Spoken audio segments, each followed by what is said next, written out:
ഞാൻ വാങ്ങുന്ന വീട്ടുസാധനങ്ങളുടെ പങ്ക് അനിയനും ഭാര്യയ്ക്കും കൊടുക്കാത്തതിൽ ഞാൻ തെറ്റുകാരിയോ? എന്റെ അനിയൻ രോഹിത് 18-ാം വയസ്സിൽ തന്നെ അവന്റെ സ്കൂളിൽ ഒപ്പം പഠിച്ചിരുന്ന കാമുകി അനുവിനെ വിളിച്ചിറക്കി കൊണ്ടുവന്നു. ഇപ്പോൾ അവർക്ക് 2 കുഞ്ഞുങ്ങളാണ്. അനു വീട്ടമ്മയാണ്. രോഹിത്തിന് സ്ഥിരജോലിയുണ്ട്. ശമ്പളം നന്നായി കിട്ടുന്നുണ്ടെങ്കിലും കിട്ടുന്നതൊക്കെ ദൂർത്തടിച്ചാണ് അവരുടെ ആർഭാട ജീവിതം. എപ്പോഴും പുതിയ ഫോണും വസ്ത്രങ്ങളും വാങ്ങിയും പുറത്തുനിന്ന് പുഴ കഴിച്ചും ട്രിപ്പ് പോയും ഒക്കെ പണം ചിലവഴിക്കുമെങ്കിലും വീട്ടുചെലവുകൾക്ക് ഒന്നും നൽകാറില്ല. ഞങ്ങളുടെ വീടിന്റെ മുകളിലത്തെ നിലയിലുള്ള ഒരു ചെറിയ മുറിയാണ് എന്റെ, ബാക്കിയെല്ലാവരുടെയും മുറികൾ താഴത്തെ നിലയിലാണ്. ഞാൻ നന്നായി പഠിച്ച് കഠിനാധ്വാനം ചെയ്താണ് നല്ലൊരു ജോലിയിൽ കയറിയത്. ഞാനാണ് വീട്ടുജോലികൾ ചെയ്യുന്നതും വീട്ടിലെ ആവശ്യങ്ങൾക്ക് പണം മുടക്കുകയും ചെയ്യുന്നത്. ഞാൻ ജോലിക്ക് കയറുന്നതുവരെ അച്ഛന് കിട്ടിയിരുന്ന പെൻഷൻ തുകയും ഞാൻ ട്യൂഷൻ എടുത്തുണ്ടാക്കിയിരുന്ന പണവും മാത്രമായിരുന്നു വീട്ടിലെ വരുമാനം. കഷ്ടപ്പാട് അറിഞ്ഞു വളർന്നതിനാൽ ജോലി കിട്ടിയതിനുശേഷം ഞാൻ അച്ഛനും അമ്മയ്ക്കും ഒരുപാട് സമ്മാനങ്ങൾ വാങ്ങി നൽകാറുണ്ട്. പക്ഷേ അനിയനും ഭാര്യയും അതൊക്കെ കൈക്കലാക്കാറാണ് പതിവ്. ഉദാഹരണത്തിന് അമ്മയുടെ പിറന്നാളിന് ഞാൻ ഒരു വില കൂടിയ ബ്രാൻഡഡ് ബാഗ് വാങ്ങിക്കൊടുത്തിരുന്നു. എന്നാൽ അനു എവിടെയോ ട്രിപ്പ് പോകുന്നതിനു മുമ്പ് അത് വാങ്ങിക്കൊണ്ടു പോവുകയും സൗകര്യപൂർവ്വം അത് അവിടെ വച്ച് മറക്കുകയും ചെയ്തു. അതുപോലെ അച്ഛന് ഞാൻ വാങ്ങിക്കൊടുത്ത പ്രീമിയം ചോക്ലേറ്റുകൾ അവർ എടുത്തുകൊണ്ടുപോയി കഴിക്കുകയും അതിന്റെ രുചി കയ്പ് ആണെന്ന് പറഞ്ഞ് ബാക്കി കളയുകയും ചെയ്തു.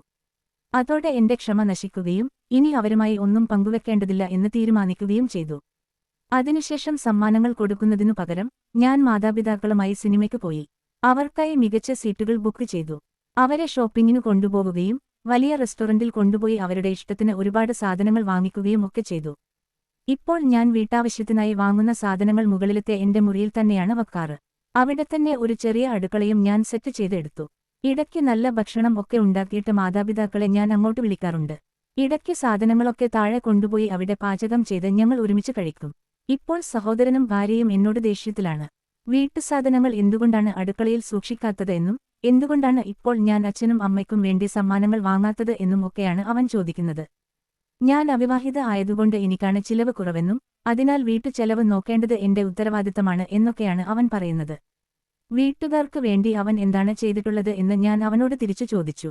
അവന് ജോലിത്തിരക്കാണെന്നും അവന്റെ ഭാര്യയ്ക്ക് കുട്ടികളെ നോക്കുന്ന തിരക്കാണെന്നും പറഞ്ഞ് അവൻ ഒഴിഞ്ഞു മാറി. അപ്പോൾ ഞാൻ ജോലിക്ക് പോകുന്നതും വീട്ടുജോലികളിൽ സഹായിക്കുന്നതും പണം മുടക്കുന്നതും എല്ലാം അവരെ ഓർമ്മിപ്പിച്ചപ്പോൾ അവനും ഭാര്യയും എന്നെ അസഭ്യം പറഞ്ഞു. ഇതോടെ അവർക്കായി ഇനി പണം മുടക്കാൻ ആവില്ല എന്ന് ഞാൻ തീർത്തു പറഞ്ഞു. ഞങ്ങൾ വഴക്കിട്ടത് അറിഞ്ഞപ്പോൾ മുതൽ അച്ഛനും അമ്മയും വിഷമത്തിലാണ്. ഇവിടെ ഞാനാണോ തെറ്റുകാരി? എന്താണ് നിങ്ങളുടെ അഭിപ്രായം? താഴെ കമന്റ് ചെയ്യുമല്ലോ.